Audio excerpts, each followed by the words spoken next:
Kafilah Musabakah Tilawatil Qiraatil Kutub MTQK asal Kabupaten Aceh Utara tetap dilarang tak terlibat kerumunan usai berlaga di Banda Aceh. Kontingen Aceh Utara meraih peringkat ke-6 dalam ajang MTQ kedua tingkat Provinsi Aceh. Kepala Dinas Pendidikan Daya Aceh Utara, Abdullah Hasbullah mengatakan, kendati ajang tersebut telah berakhir, seluruh kontingen tetap harus mentaati protokol kesehatan COVID-19 secara ketat. Hal ini diberlakukan untuk mencegah virus itu menjakiti para kafilah.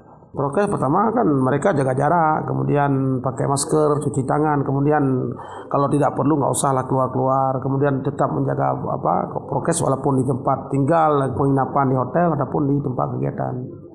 Ia menegaskan melarang segala bentuk kerumunan usai mengikuti ajang itu supaya imunitas tetap terjaga dari corona sampai tiba kembali ke kampung halamannya. Jaga jarak harus diberlakukan dalam rangka memutus COVID-19.